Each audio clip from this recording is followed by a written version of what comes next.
योगी जी कहते हैं कि यहाँ लड़की छेड़ो, अगले चौक में तेरे को यमराज से दर्शन करा दिया जाएगा। समानता का कानून है, यह लोगों में सद्भाव लाने का काम करेगा, आपस में सौहार्द बनाने का काम करेगा। हिंदू को यह नहीं होगा कि हमारे लिए यह कानून है और मुस्लिमों के लिए हमसे ज्यादा है। और ये आरोप लगाते थे कि ब्राह्मण जो है छुआछूत करता है, दलितों के घर खाना नहीं खाता है।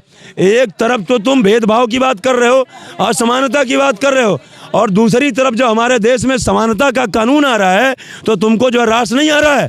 नरेंद्र मोदी साहब जो करेंगे आंख मूंद करके हम उसको अपने माने सिर माथे पर रखेंगे, स्वीकार करेंगे। क्यों? क्योंकि वो 24 कैरेट खारा सोना है। तुम चाहे जितना जोर लगा लो, तुम चाहे जितना जोर लगा लो, बाल भी नहीं बांका कर पाओगे। तुम चाहे जितना जोर लगा लो, बाल भी नहीं बांका कर पाओगे। और जिस दिन घूम गई हम हिंदुओं की खोपड़ी, अपने ही हाथों अपने ही घर में भगवा झंडा लहराओगे। किसी को कोई दिक्कत नहीं है, ये अफवाह फैलाया जा रहा है जो है। ये देखिए कांग्रेस की साजिश है कि अफवाह फैला दो, झूठ फैला दो मार्केट में। हम हिंदू मुस्लिम सिख ईसाई सब आपस में भाई की तरह हैं। और ये जो यूसीसी जो कोर्ट जो बिल आ रहा है, इसका स्वागत हम करते हैं और इसमें किसी प्रकार का दिक्कत नहीं है। नरेंद्र मोदी साहब जो करेंगे आंख मूंद करके हम उसको अपने माने सिर माथे पर रखेंगे, स्वीकार करेंगे। क्यों? क्योंकि वो 24 कैरेट खारा सोना है। देखिए दो ही चीज तो होता है, जान और माल। दो चीज, जान और माल, ये दोनों जो है ना मोदी की सरकार में सुरक्षित है। और जो करेंगे वो हमें पूरा भरोसा है। देखिए भरोसा करना भी सीखना चाहिए। आदमी लोग भगवान पर भरोसा नहीं करता है, बोलता है यार भगवान पर भरोसा नहीं है, पता नहीं है वाला आशीर्वाद देंगे कि नहीं देंगे, ऐसा करेंगे, अगर प्रसाद चढ़ाएंगे तो फल मिलेगा कि नहीं मिलेगा। अरे यार पहले भरोसा करना सीखो। नरेंद्र मोदी साहब देखो खेल खेल में 370 हटा दिए, इम्पॉसिबल को पॉसिबल कर दिए। योगी राज सबको चाहिए आज का डेट में। योगी जी कहते हैं कि यहाँ लड़की छेड़ो, अगले चौक में तेरे को यमराज से दर्शन करा दिया जाएगा। तो मेरा कहने का मतलब यही है कि आज नरेंद्र मोदी साहब जो करके दे दिए। 500 साल से, देखिए 500 साल से एक मुजरिम की तरह श्री राम प्रभु को टेंट में रखा गया था अयोध्या धाम में, एक ईंट गायब कर दिया था विधर्मी। तो वो जो है ना वहाँ कोई जाने से भी, देखिए कितना प्रधानमंत्री चेंज हुए भारत देश में, लेकिन ये नरेंद्र मोदी साहब जो है ना खेल खेल में उसको रिपेयरिंग करके दे दिए। ये जो है ना विपक्षी पार्टी आरोप लगा रही है कि नरेंद्र मोदी साहब, भारतीय जनता पार्टी, ये जो है ना धर्म की राजनीति करती है।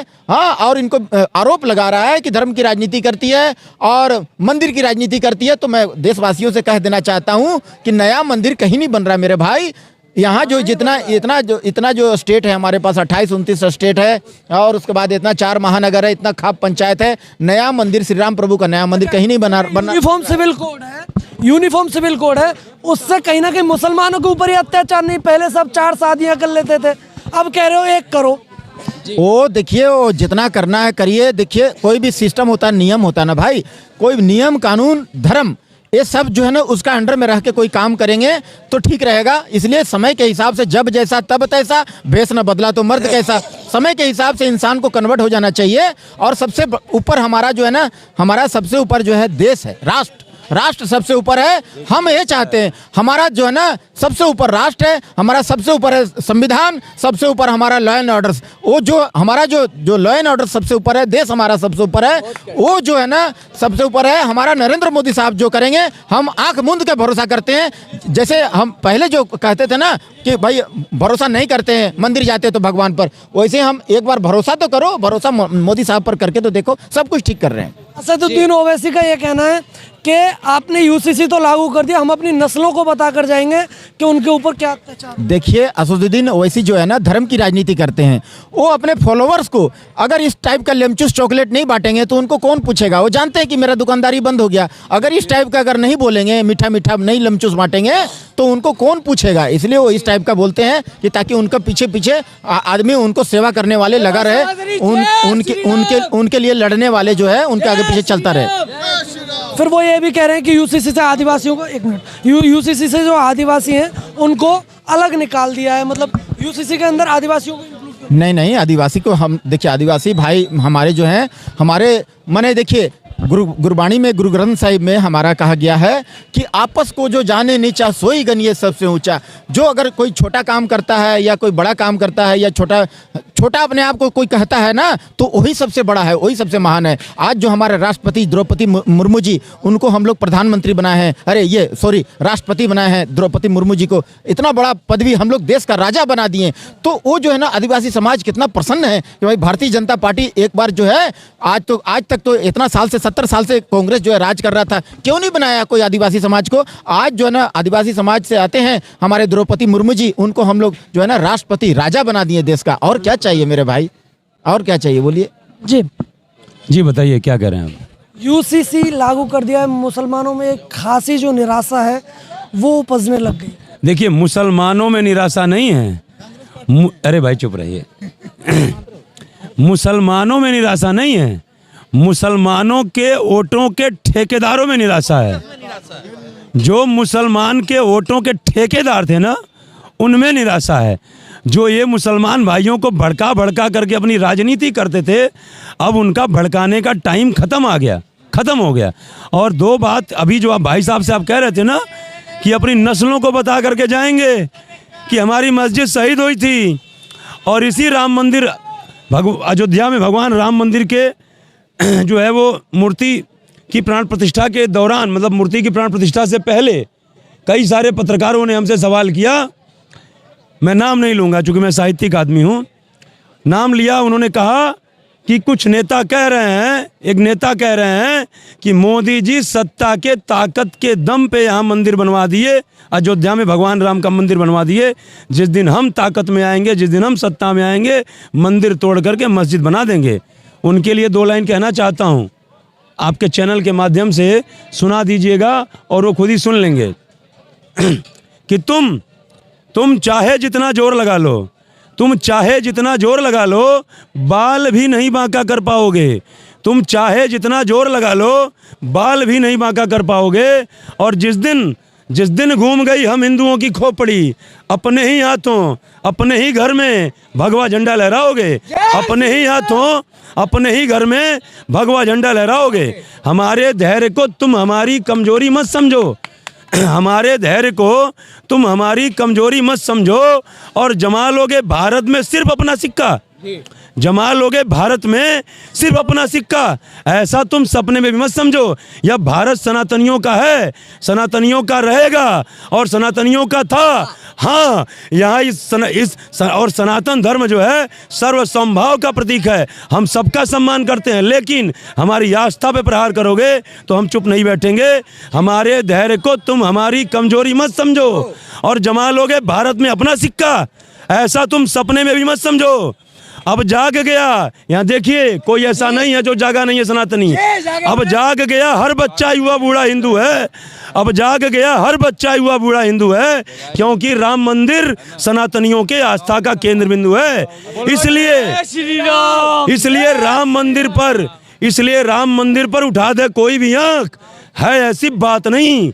इसलिए राम मंदिर पर उठा दे कोई भी आंख, है ऐसी बात नहीं। और तोड़कर बना दे मस्जिद, तोड़कर बना दे मस्जिद, या किसी वैसी की औकात नहीं। तोड़कर बना दे मस्जिद, तोड़कर बना दे मस्जिद, या किसी वैसी की औकात नहीं। इसलिए अब भी समय है, इसलिए अब भी समय है, सुधर जाओ और चिंदी चोरी छोड़ अपनी रोजी रोटी में लग जाओ। और नहीं तो हम भगवाधारियों को झेल नहीं पाओगे, नहीं तो हम भगवाधारियों को झेल नहीं पाओगे। और जिधर भी जाओगे सिर्फ भगवाधारी पाओगे, सिर्फ भगवाधारी पाओगे, भागते भागते आड़ नहीं मिलेगा। और आप यूसीसी पे बात कर रहे थे, श्री राम। देखिए मैंने क्यों कहा भागते भागते आड़ नहीं मिलेगा। गीता में भगवान श्री कृष्ण ने कहा है, और एक श्लोक है, धर्मो रचित रचिता, धर्म की स्थापना के लिए शस्त्र उठाना भी धर्म का काम है जी। और ये उदाहरण है, ये बताइए द्वापर इसका उदाहरण है। द्वापर में बड़े बड़े कृष्ण भक्तों ने, बड़े बड़े लोगों ने, समझ रहे ना, क्या कहते हैं कि शस्त्र उठाया अधर्मियों के साथ। त्रेता में भगवान राम ने शस्त्र उठाया और इसके बाद द्वापर त्रेता में अनेकों बार शस्त्र उठाया गया, तो धर्म की स्थापना के लिए कुछ जो है ना शस्त्र भी उठाना पड़े तो गलत काम नहीं है। लेकिन हम जो है हम सनातनी वसुधैव कुटुंबकम को मानते हैं, पूरा विश्व हमारा परिवार है। लेकिन पूरे उस विश्व का यदि एक भी शख्स हमारी आस्था पे प्रहार करेगा तो हम चुप नहीं बैठेंगे। और आप यूसीसी की बात कर रहे, आप यूसीसी की बात कर रहे थे, अरे यार यूसीसी की बात कर रहे थे। अभी इससे पहले जब यूसीसी की चर्चा, अभी थोड़ा यूसीसी की चर्चा तेज हो गई है, यही कुछ वोटों के ठेकेदार ये कहते थे कि जो है ब्राह्मणों ने दलितों को दबाया है, ब्राह्मणों ने हर जातियों को दबाया है। और ये कहते थे कि जो है जो विवाह है वो अंतरजातीय विवाह होना चाहिए, मतलब किसी जाति का किसी भी जात में विवाह हो जाना चाहिए, जातियों में विवाह में कोई जात नहीं होनी चाहिए। और ये आरोप लगाते थे कि ब्राह्मण जो है छुआछूत करता है, दलितों के घर खाना नहीं खाता है। एक तरफ तो तुम भेदभाव की बात कर रहे हो, असमानता की बात कर रहे हो, और दूसरी तरफ जो हमारे देश में समानता का कानून आ रहा है तो तुमको जो है रास नहीं आ रहा है, तुमको रास नहीं आ रहा है। आप बताइए, यह जो समानता का कानून है यह लोगों में सद्भाव लाने का काम करेगा, आपस में सौहार्द बनाने का काम करेगा। हिंदू को यह नहीं होगा कि हमारे लिए यह कानून है और मुस्लिमों के लिए हमसे ज़्यादा है, और मुस्लिमों को यह नहीं होगा कि हमारे लिए यह है, हिंदुओं के लिए हमसे ज़्यादा है। सबके लिए सब बराबर कानून, किसी के अंदर इन्फीरियरिटी कॉम्प्लेक्स पैदा नहीं होगा, सबके अंदर ये होगा कि हम 100% हम एक दूसरे की मतलब हम जो है समान है, और यह होना चाहिए। और जब तक यह होगा नहीं तब तक जो है ना हमारा देश जो है विकसित नहीं होगा। और देखिए, मैं चूंकि इकोनॉमिक्स का विद्यार्थी रहा हूं, इकोनॉमिक्स में एक जो है सीएमपी थियरी है, क्रिटिकल मिनिमम एफर्ट थियरी है, जो जनसंख्या वृद्धि को कहते हैं ना कि जनसंख्या वृद्धि को रोकने के लिए क्रिटिकल मिनिमम एफर्ट करना पड़ता है। ये एक सिद्धांत है, क्रिटिकल मिनिमम एफर्ट थियरी का सिद्धांत है। और उसमें यह है कि जब तक हमारा देश जो है, जब तक हम लोगों को एक सही जो है माहौल और एक सारी चीज़ें मतलब रोजगार से लेकर के जब तक लोग अपने आप को डेवलप नहीं समझेंगे ना, तब तक क्या है कि वो जो है वो जनसंख्या वृद्धि पर रोक नहीं लगाएंगे। कहने का मतलब यह है कि जैसे मान लीजिए कि यदि आपके पास अच्छा खासा पैसा हो गया, अच्छा खासा आपके पास व्यवस्था हो गई, तो आप और लोगों की तरह सोचोगे कि देखो ऐसा है कि यदि हम 10 लड़के पढ़ाएंगे, 10 लड़के पैदा करेंगे तो हम उनको पढ़ा लिखा नहीं पाएंगे, और यदि एक लड़के हम उतना ही पैदा करें जितना पढ़ा लिखा पाएं। तो कहने का मतलब यह है कि हमारे देश में एक तो यूसीसी भी लागू होना चाहिए और जनसंख्या नियंत्रण कानून भी लागू होना चाहिए।